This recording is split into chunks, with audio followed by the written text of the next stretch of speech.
1940. Europe.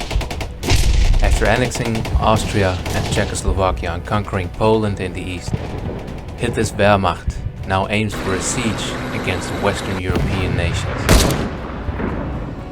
With blitzkrieg tactics, the German invader swiftly takes over Holland, Belgium, Luxembourg, France, Denmark, and Norway.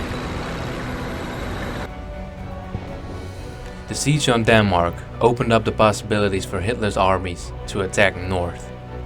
The focus on the Wehrmacht was aimed for Norway. Strategically and in terms of resources, Norway, who favored to be neutral very strongly, was of the uttermost importance.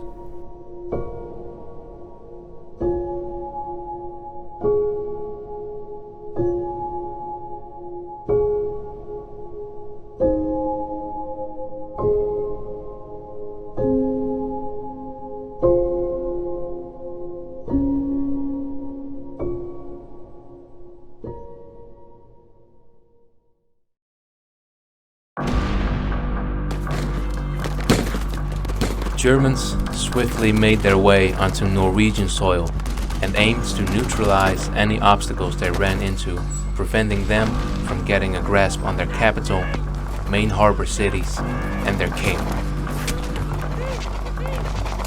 The Norwegian army fought bravely, but the enemy proved to appear invincible.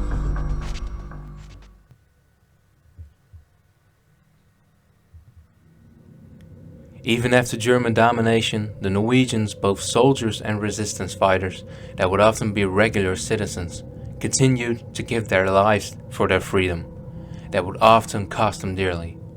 Sabotages, gunfights, infiltrations. The Norwegians would use their knowledge of their home territory against the enemy, even having them fight on their skis.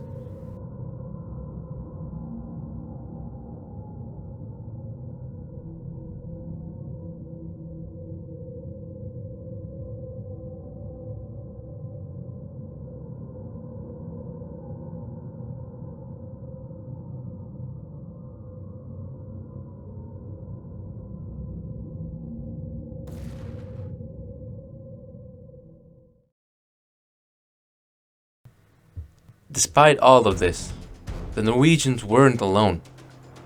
They received support from the British as the armies under Churchill's command tried to maintain the Norwegian resistance as well as deploy their own troops on land, especially high-valued coastal cities such as Bergen, Trondheim, Narvik, Tromsø, and Telemark.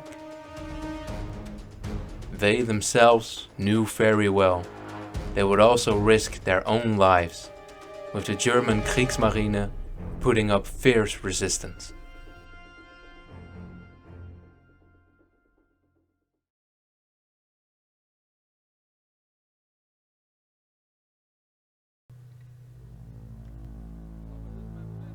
It wasn't until 1941 where the Norwegians and the British learned about the horrific plans the Nazi occupant had in store. Primarily in the Telemark region, the Germans found out a way to use heavy water for their atomic research. Also known as deuterium oxide, they wanted to mass produce and develop the special substance to make weapons of mass destruction.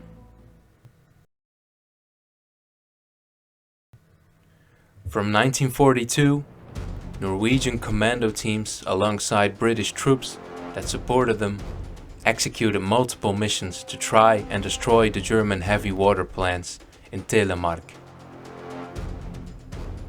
The most impressive missions took place under the command of the brave Norwegian commando leader Joachim Rønneberg, who infiltrated and sabotaged the German base in Rjukan so bad even after German trials to repair the heavy water stations in 1943, the plant was out of order and Germany eventually abandoned their atomic program in Norway for good. We should look back at this very underestimated piece of history and know who the heroes were that were willing to give their own lives for the free world. We should not forget these brave men and women who contributed to have Europe to be as it is today.